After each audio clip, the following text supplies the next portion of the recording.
Gertie Spurling here with 7 Adelaide's afternoon news, making news this hour. Jubilation and anger as Crows fans brave the rain for finals tickets. Why many top-tier members have missed out. Leaving MP Troy Bell to quit Parliament after failing to overturn his guilty verdicts. Why he might not be done yet. A burst of wild weather set to slam Adelaide. How it'll impact the Royal Show. The sports world rocked as Olympic star Jess Fox drops a cancer bombshell. And could this gun Crows defender come out swinging against the Pies with a shock move forward? Live from Adelaide, 7 News starts now. Good afternoon. They camped for hours and hours in the pouring rain, but thousands of die-hard Crows fans finally have their hands on a golden ticket to next week's qualifying final against Collingwood at Adelaide Oval. Seats went on sale at 10 a.m. for members, with everyone else forced to wait until 3, but by then there were no tickets left. So for these early birds, the winter camp out was well worth it. When did you get here? Late afternoon yesterday. I was talking to a mate of mine, Chris. I said, we're in. And he fell on the floor. No, he's been trying to get in all morning on the online. Give me. We got him. Look out, Collingwood. Here we come, you scumbags. But it was a frustrating day for some. Plenty missed out. Even fans with gold and silver memberships were left empty-handed. You know, we pay thousands of dollars every year. We're 11 game members, have been for over 10 years, you know, and I just, oh God, it's really upset me today. We'll hear more from them in our main bulletin at 6 o'clock. Disgraced South Australian politician and convicted fraudster Troy Bell is quitting Parliament after failing to overturn his guilty verdicts. But as Deanna Williams reports, the Mount Gambier MP isn't ruling out an appeal to the High Court. In a matter of seconds, Troy Bell's career was over. 3 Supreme Court justices ruling there were no grounds to overturn the guilty verdicts. Troy Bell emerged from the hearing noticeably shell-shocked. I'm bitterly disappointed in this result. Obviously, I'll be standing down as the member for Mount Gambier, and I'll inform the Parliament of that in the next coming days. The 51-year-old says the toll on him and his family has been immense. It's been a long journey and I'm tired. I think my family are tired. Perhaps the community are tired as well. 9 years is a long time out of your life. And thanked the people of his electorate. Thank you for sticking with me. I enjoyed the work. I enjoyed looking after from the smallest issue to the biggest issue. The Mount Gambier MP was found guilty of stealing more than $400,000 from not-for-profit organisations and used it to pay off his mortgage and fund overseas trips. Bell resigned from the Liberals when the charges came to light in 2017, becoming an independent. Today's outcome will trigger a by-election in his seat. There should be some really good candidates put their hand up, and whoever wins will have my full support. This is now a number of Liberals or ex-Liberals that have cost the taxpayer a lot of money in terms of by-elections, millions of dollars. We will be working to make sure that we bring the Mount Gambier seat back into the blue column. Now, whether that is via a by-election or at the general election. With this part of the appeal process over, the trial judge can now set a date for Bell to be sentenced for his crimes. A disability support worker has avoided jail after causing a crash that killed a wheelchair passenger on the Fleurieu. 21-year-old Manor Malik misjudged a turn near Port Elliot, then confused the accelerator for the brake. 59-year-old Debbie Johnston died at the scene. Is there anything you'd like to say to Miss Johnston's family? Are you relieved you don't have to go to jail? Malik received a suspended sentence. The owners of an iconic South Australian fishing magazine have made an emotional plea for government help as the algal bloom takes its toll. SA Angler has suffered an 80% drop in advertising revenue and is now in danger of folding. As soon as this all reared its ugly head, the advertisers down, and we don't sell the magazine, we give it away. So the only revenue that we get is from advertising. Yeah, I think it means a lot. It's been a part of the family for almost all of my life. The magazine wasn't eligible for financial help, but the government says its circumstances are now under review. Operation Eclipse police are investigating links between two arson attacks on shops in Adelaide's southern and western suburbs. As Peter Caldecott reports, a takeaway shop at Edwardstown was the first to be targeted. When firefighters raced here to the Edwardstown Minimart just before 3 a.m, flames had engulfed the back of the business. It took 6 MFS crews nearly an hour to extinguish the blaze, but by then the takeaway food shop was gutted. Fire investigators sifted through the ashes this morning searching for clues, while detectives from Operation Eclipse were called in.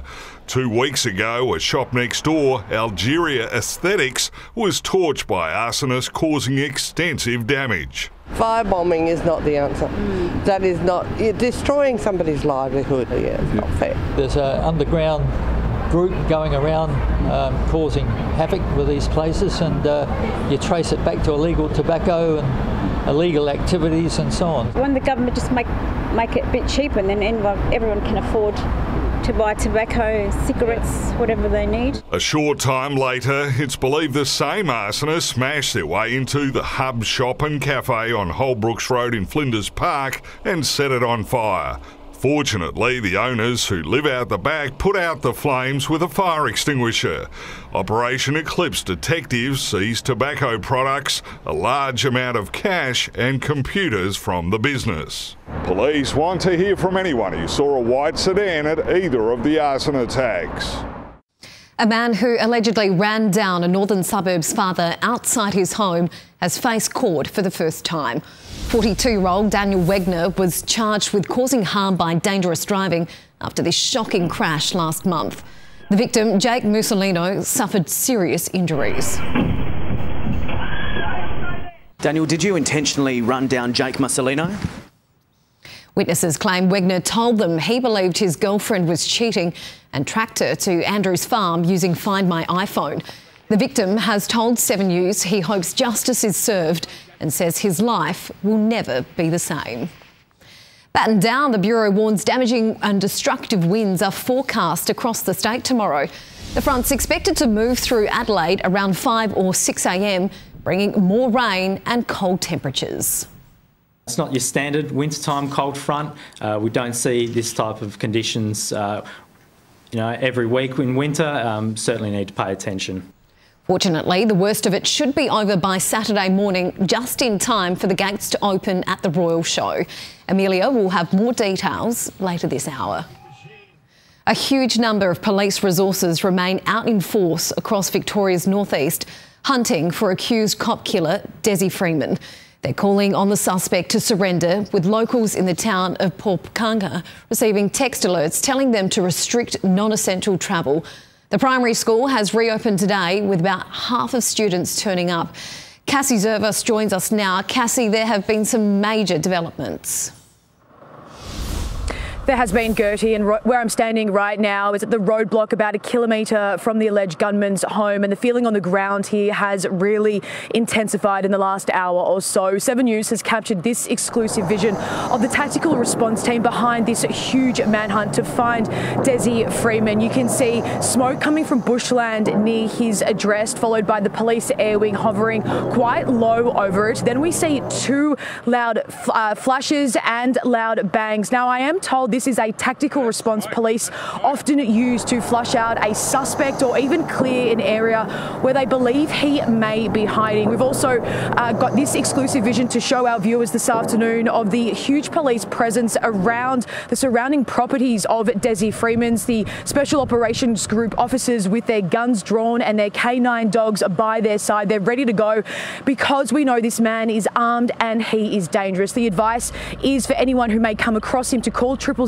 immediately and to definitely not approach. This man is accused of killing 2 police officers in the line of duty. They have since been identified and they were at opposite ends of their careers. One was set to retire just next week. The other joined the force in 2018 and was quickly rising up the ranks. We heard from police a short time ago warning locals here in town to stay inside and to lock their doors. Take a listen. Desi Freeman's watching this. Ring 000 and we will support a surrender plan. And Cassie, the conditions there are worsening by the hour.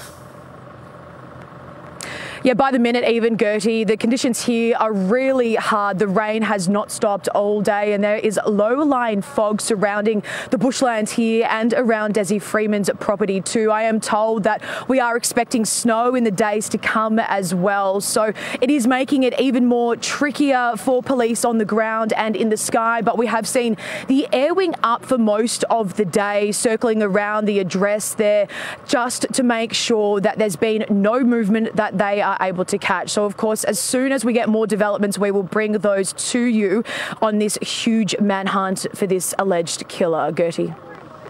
OK, thank you. Cassie Zervos reporting there.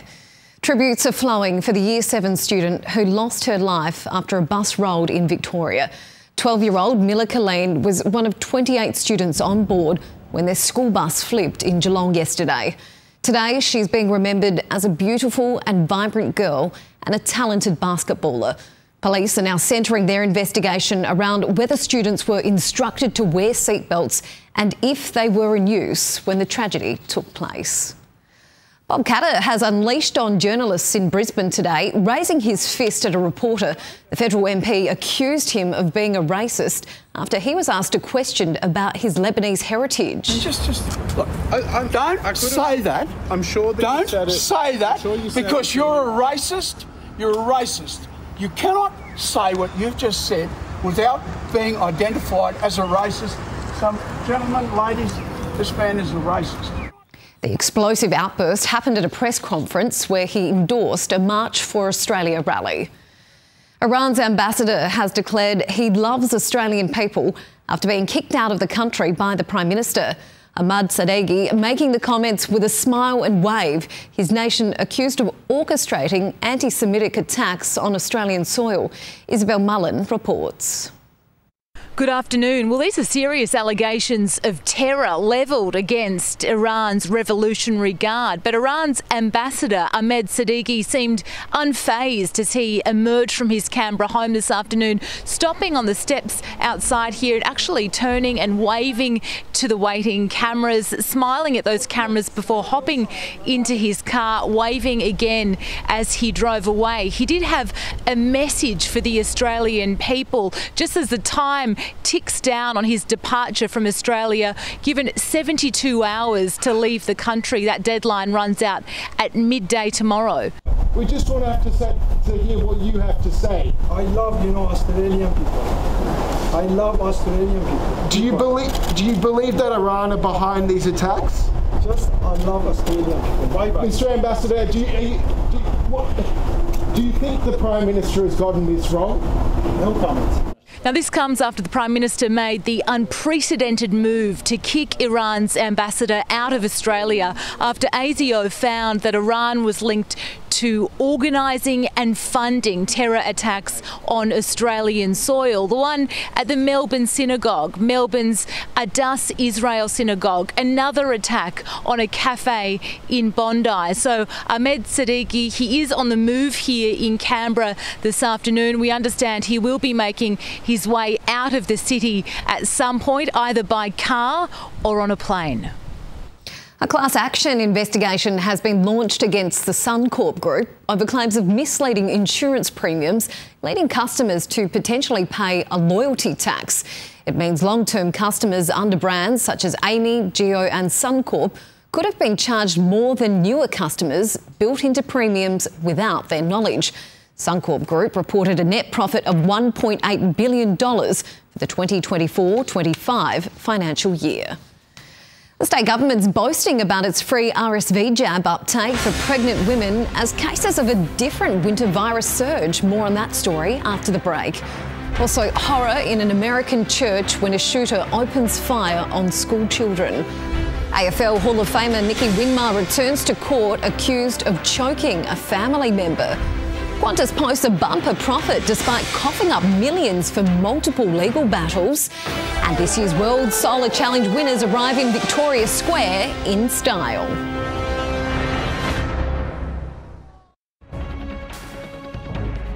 Afternoon news. It's been a wet and windy day across Adelaide. Some brave souls venturing out into the weather at Henley, even getting in touch with some nature. Amelia will have more on the forecast soon. A free RSV vaccination for pregnant women and babies is doing its job, with local health authorities saying it's keeping patients out of hospital. The jab was made available from February for women between 28 and 36 weeks pregnant. Professor Spurling says the free immunisation has reduced case numbers by 50%. These are really quite incredible results, absolute game changer. Never thought I'd see this as a paediatrician in my lifetime. But flu numbers are unusually high, with more than 22,000 cases so far this year. That's almost the entire total for 2024. 2 children have been killed and 17 others injured after a shooter opened fire during morning mass at a Catholic school in the United States before turning the gun on themselves. The FBI is treating the deadly attack as domestic terrorism. Miley Hogan reports. The first week of a new school year in America has started with tragedy, a mass shooting at a small Catholic school in Minneapolis. Students from the Annunciation Catholic School were taking part in morning mass to celebrate the new term when bullets started flying through the windows. Police say the shooter, armed with a rifle, a pistol and a shotgun, approached the church around 8:30 in the morning, positioned themselves on the outside and aimed in. 2 of the exits were barricaded from the outside in an attempt to trap the victims in the church. It was like right beside me. I was like 2 seats away from the stained glass windows. So they were like, the shots were like right next to me. The first one, I was like, what is that? I thought it was just something. Then when I heard it again, I just ran under the pew. And then I covered my head. My friend Victor like saved me though, because he laid on top of me, but he got hit. He's really brave, and I hope he's good in the hospital. An 8- and a 10-year-old child was shot dead. 17 others were wounded, 14 of those students. The youngest, just 6, the oldest, 15. The sheer cruelty and cowardice of firing into a church full of children is absolutely incomprehensible. The coward who fired these shots ultimately took his own life in the rear of the church. The attacker has been identified as 23-year-old Robin Westman, a former student at the school. Westman left behind disturbing videos online, including images of weapons and ammunition, a sketch of a church and a manifesto. The weapons used in the shooting were all purchased legally. And don't just say this is about thoughts and prayers right now. These kids were literally praying. It was the first week of school. They were in a church. The FBI is investigating the shooting as an act of domestic terrorism and a hate crime targeting Catholics.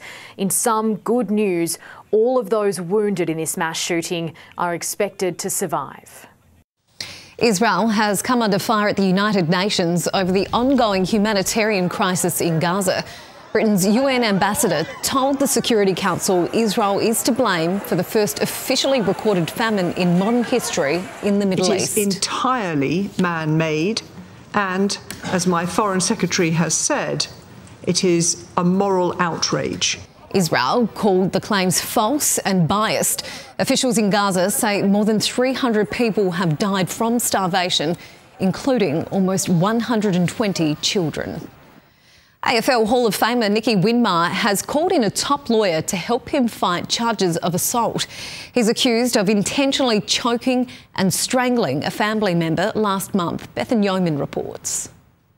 The AFL Hall of Famer appeared at the Magistrates Court in person today, flanked by his new lawyer, none other than Dermot Dan, one of Melbourne's top criminal barristers who has represented the likes of High Country killer Greg Litton and Collingwood star Jordan De Goey. Nicky Winmar is facing 3 charges, accused of choking or strangling a family member and assaulting a woman on July 18 this year.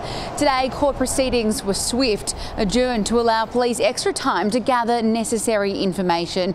They're yet to outline the circumstances of the allegations against him. Have you apologised to the victim? Are you a violent man, Mr. Winmar? Nicky Widmer played 251 games in the AFL, mostly for St Kilda. The 59-year-old was jovial in court today, shaking hands with the police prosecutor and attempting to talk to journalists. He's yet to enter a plea. He will remain on bail until he returns to court next month. The top world solar car teams have started rolling into Adelaide, with Brunel taking out the title. The winners didn't let the city's stormy weather stop them from having a celebratory dunk. They jumped into the Three Rivers fountain once formalities were done. First place, the goal we set at day one, and now we stand there. It's just real incredible. The remaining teams will continue arriving in Victoria Square over the next few days until Sunday's cut-off. What do you think's worse, jumping into that fountain or the algal bloom? Oh, I'm not sure. They probably could be quite comparable. There's probably a reason why people don't jump in that fountain too much. Yeah, I would have thought so. There's space for a bit of sickness for the guys, but congratulations. Best of luck to them over the next few days, I think. Hazy, there could be a surprise move for a Crows defender. Yeah, there could be, Gertie. We're talking about Max Michelani. He's been sidelined for a few weeks with a hamstring issue, but he could be the crucial piece on Thursday night against the Pies. And star midfielder Jason Horne-Francis dissects his own year in a personal season review. All that, plenty more, just around the corner. Thanks, Hazy. Qantas has boasted its second biggest profit ever, despite being stung for hundreds of millions of dollars in recent court fines. That story's after the break. Plus, explosive allegations out of Greenland that Donald Trump wants to seize control of the country. One of our Olympic heroes reveals a surprise health scare. And this year's Christmas pageant royal family crowned at Government House. Are you one of those people that makes people thinner in magazines? Yes. Make me thinner? I'm not a wizard. New Millionaire, tonight on 7 Mate. Olympic hero Jessica Fox has revealed she had surgery to remove a tumour from her left kidney. The procedure was successful, Fox posting on social media that she's recovering well and happy to be home, but she won't be able to compete in the remaining World Cup events in Europe. Fox was a flag bearer at the Paris Olympics, where she won 2 gold medals. Qantas has shrugged off expensive legal disputes, announcing its second biggest profit on record. Blake Johnson has the details. This is a remarkable result by Qantas, the airline seemingly untouchable at the moment. Cyber attacks and High Court rulings that are costing the airline hundreds of millions of dollars are barely touching the sides. Qantas Group announcing a 15% rise in profit to $2.39 billion, mostly led by Jetstar and its wave of new aircraft and new destinations. We have released a very strong result today. Qantas Chief Executive Vanessa Hudson announcing the bumper profit in front of staff at the company's Sydney headquarters. Domestic corporate travel is almost back to pre-COVID levels. Zoom and Teams meeting have not ended the need for face-to-face business meetings. But it comes at a time the competition watchdog says domestic airfares are high despite jet fuel prices falling 12% in a year. Are we getting ripped off domestically? So fares actually is a combination, or revenue, if I start from revenue, is a combination of a number of things. So our revenue has increased, but the largest proportion of that is that we're carrying more people. When you see profits like this delivered by Qantas, there will be a number of airlines looking at the Australian market and thinking, perhaps there are opportunities here that we're missing. The Qantas CEO apologised for the illegal outsourcing of ground handlers that cost the airline $210 million in compensation and fines. I've personally apologised and to the affected employees. I know it's taken a long time as well. When we see announcements of this size, we call on Qantas to do a lot more to fix up its supply chain and treat its workers with respect. Around 25,000 employees will also be given $1,000 of shares each annually. The flying kangaroo, it seems, spreading its wings even wider. And our love of cheap home goods and home hardware has helped propel Wesfarmers to new heights. The company, which oversees Kmart and Bunnings and Officeworks, posted a 14.4% jump in net profit and will issue a surprise special dividend to shareholders. Wesfarmers posted $2.9 billion in net profit over the past 12 months, up from $2.6 billion. The top US diplomat in Denmark has been summoned by the government following reports of American spies carrying out covert operations in Greenland a territory Donald Trump wants to seize. Ben Downey reports. Well, this is almost a literal interpretation of the term Cold War, given the Arctic setting, but that's where this diplomatic firestorm is unfolding, with reports surfacing on Denmark's national broadcaster today that no less than 3 US operatives with ties to Donald Trump had infiltrated Greenland to try and drive a wedge between it and Denmark, laying the ground for a US takeover. So, America's most senior diplomat in Copenhagen was summoned to explain the reports that the Danish Prime Minister described as unacceptable. The Danish territory is prized by Donald Trump for its mineral wealth, but most importantly, its geostrategic location. The US President this year putting it in no uncertain terms, saying, quote, "We need Greenland. We can't do without it." US Vice President Gertie was visiting an American Space Force base on Greenland at the same time, saying then that Denmark hadn't kept the territory safe and locals should welcome US control, but that was something Greenlanders then and Danes today rejected. The royal family for this year's Christmas pageant has been unveiled in a ceremony at Government House. Queen Lisa, King David, Princesses Jules and Shannon and Princes Rodney and Ronald will lead the crowd in welcoming Father Christmas to Adelaide in November. And my favourite part is seeing the amazement, joy and delight on the children's and adults' faces as we weave through the city of Adelaide. The pageant's just 71 days away. This year's theme is Celebrating Love.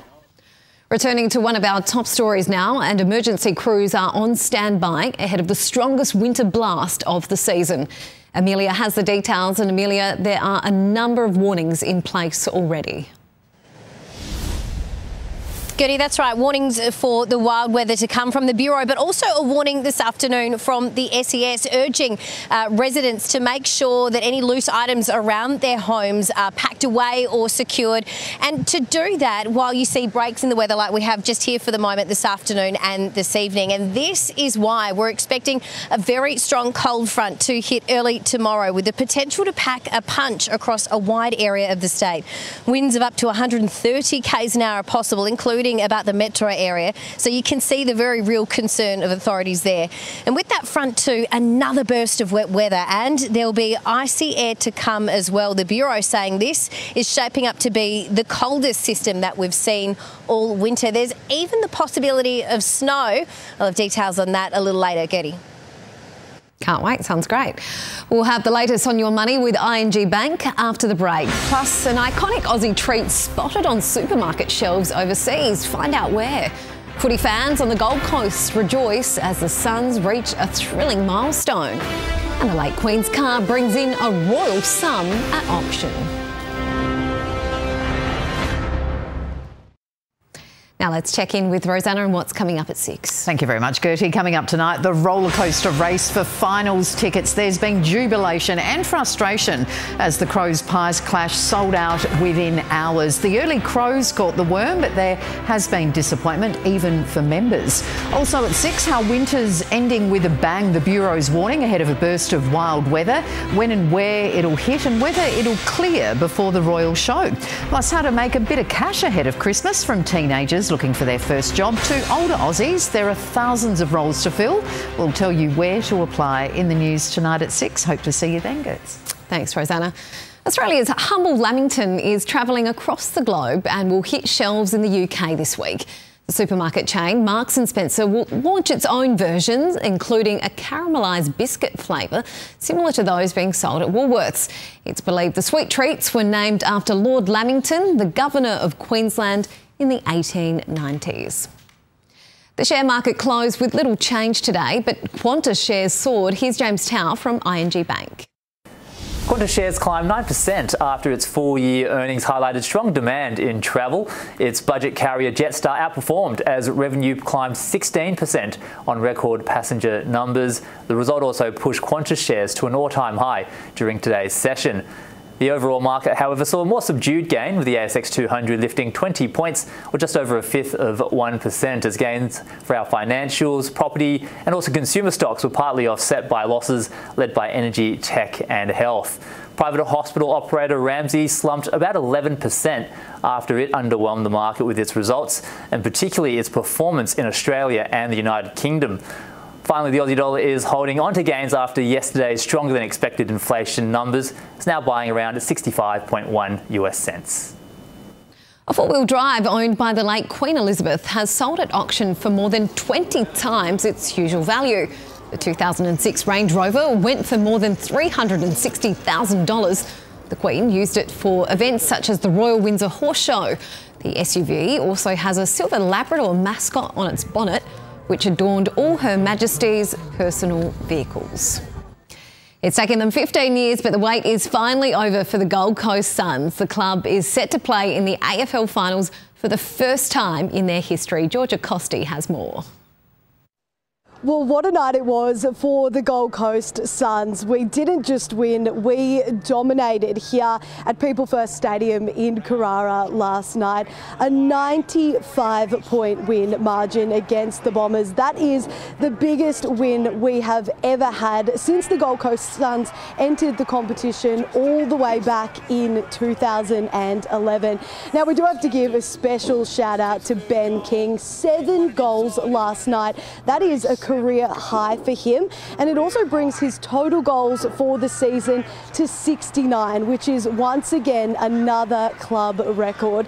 Now, sadly for the Bombers, this was their 13th loss in a row. They did suffer 2 injuries last night, and that brings their total injuries for the season to a whopping 15 players. So certainly some bad luck there, but nonetheless we are so proud of the Gold Coast Suns because this is the first time they've ever made the AFL finals. So what's next? Well, next Saturday they will fly to Perth and go up against Fremantle there. Now, in terms of the other AFL finals fixtures, on Thursday the 4th of September we've got the Adelaide Crows going head to head with the Collingwood Magpies. On Friday it's a clash between the Geelong Cats and defending premiers Brisbane Lions, and then on the Saturday, along with the Suns and Fremantle game, we've also got the Giants and Hawks going head to head. So plenty of action coming up. Finals footy is here and we love to see it.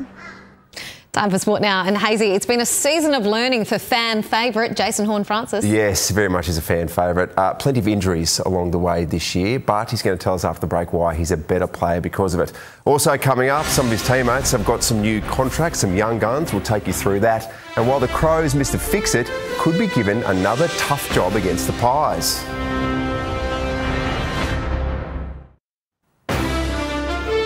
Hello again. Gun Crows recruit Alex Neal-Bullen says it will be a privilege to share game 200 with fellow milestone man Taylor Walker. The Premiership Demon has been an instant hit for the Tricolours and will play his first final for the club in next Thursday's qualifier against Collingwood in Tex's 300th game. It's a privilege to have a milestone game along with Tex, who's been the face of this footy club for a long time, and even before I was playing AFL, being a South Australian, watched Tex grow up in the Crows colours, and to share it, I've got to know Tex and his family well, so it'll be good for our kids to run out together and enjoy hopefully a special night. In the pouring rain at Westlakes this morning, young defender Max Michael trained as a forward in possible preparation for a match-up with Magpie star Josh Dacos. Well, his track record says he's won game and kicked 3, I reckon, against Richmond there, so his form's good. It'll be, again, whatever Nixie feels like it can improve the team and help us play at a level that we need to, and Max is a player that he's a utility, can play multiple positions, and he's done a power of work. So fingers crossed he gets through this next week and puts his hand up for a first finals berth. The Crows are expected to be well represented in tonight's All-Australian team, with Josh Worrell and Riley Thilthorpe a huge chance to earn their first Blazers. Port Adelaide star Jason Horne-Francis says he'll use 2025 as a valuable learning experience after an injury-interrupted year. The power midfielder battled hamstring and shoulder issues before a foot injury prematurely ended his season. I think I was probably still a little bit raw and, maybe thought I could just go out there and play week in, week out and, still feel young and pull up sore. Pull up not sore, and you kind of learn pretty quickly that you need to really look after your body. Horne-Francis is still on track to begin pre-season training with the main group, despite a recent setback with his foot. A few running sessions in, and the plate in my foot ended up breaking. So wasn't ideal, but it's not going to set back my pre-season at all. I'll be back and running by this day one of pre-season, which is good. We'll have more from Horn Francis in this week's episode of 2 Team Town and in 7 News at 6. And the Power has announced another batch of re-signings with Jack Whitlock, Christian Moraes and Tom Cochrane signing new deals.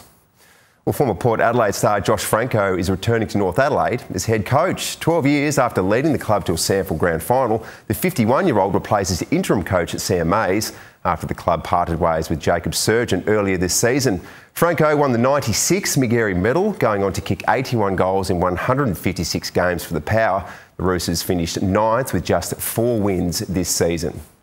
Josh Hazlewood believes he's in career best form ahead of the Ashes. Among fellow stars today promoting Play Cricket Week, 34-year-old Hazlewood wants as much game time as possible before November's series, including a trip to New Zealand, a visit by India and Sheffield Shield cricket. It's the best way for me to go about it is just keep on ticking over, keep playing, not having too long off bowling. Hazlewood has dismissed gun England batter Joe Root 10 times in Ashes tests. Well, Aussie qualifier Priscilla Hond has pulled off a massive upset to reach the 3rd round of the US Open for the first time in her career. The world number 126 fought back from a set down to stun 17th seed Ludmila Samsonova, a Wimbledon quarter-finalist from last year.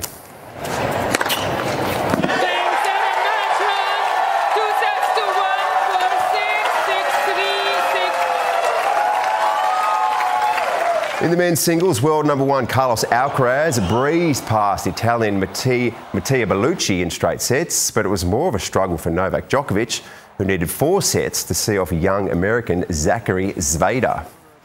Well, Nicola Olasagas keeps on winning ahead of next month's World Athletics Championships in Japan. The 28-year-old took out her 4th event of the season at the Diamond League final in Zurich, setting a new national and Oceania high jump record of 2.04 metres. Third Diamond League win. I know that the height that I've just jumped, I didn't ever imagine when I was a child that I would get to this height. Olasagas also took home the season-long Diamond Trophy. Well, Manchester United's dismal start to the new season has hit an all-time low. Winless in the Premier League, the Red Devils were dumped out of the League Cup in the 2nd round by 4th-tier club Grimsby Town. United scored 2 late goals to force extra time, but a marathon penalty shootout went Grimsby's way 12-11. Noise from the Grimsby fans. The monumental upset sparked wild celebrations at Grimsby's tiny home ground, Blundell Park. That is outrageous. That's like an AFL side losing to maybe like a Div 4, Div 5. Sounds very bad. It's ridiculous. 7 News at 6, Gertie. We're going to catch up more with Jason Horne-Francis, which is going to be fantastic because we're all big fans. We are. A lot of big fans in the newsroom. Yeah, we are. And he didn't understand how big a fan I was until you told him when we saw him just before. So thank you very much for that. Appreciate that. You're most welcome. Yeah. I was always going to let that one slip. Thanks, Gertie. Well, it's been a soggy and cold winter's day across Adelaide and we're bracing for destructive winds tomorrow. Amelia's back with the details after the break.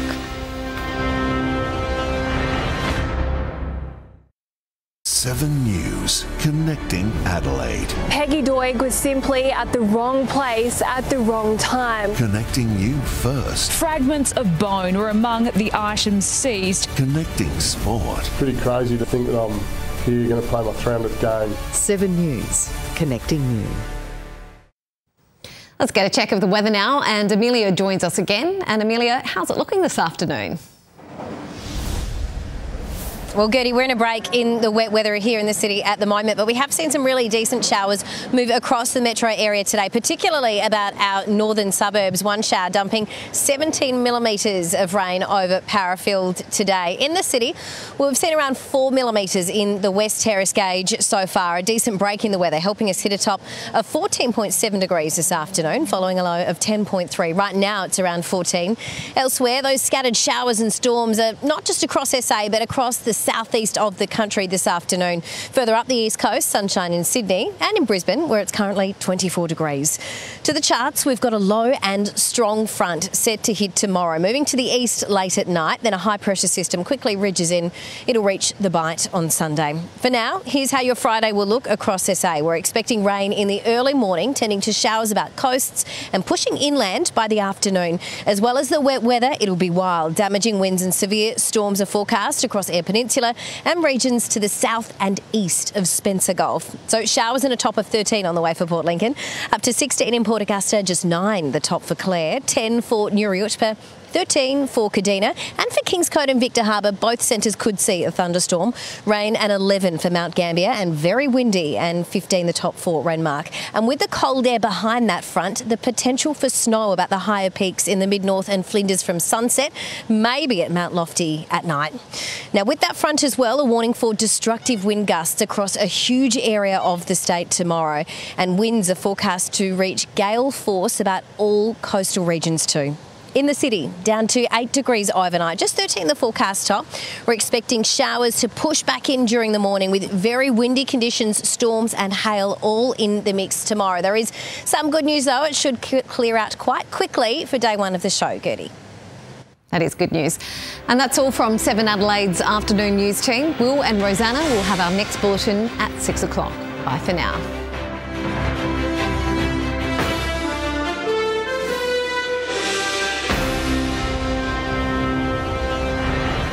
The 7 News app will give you the news you want every minute of every day, including breaking news alerts. Download the 7 News app now.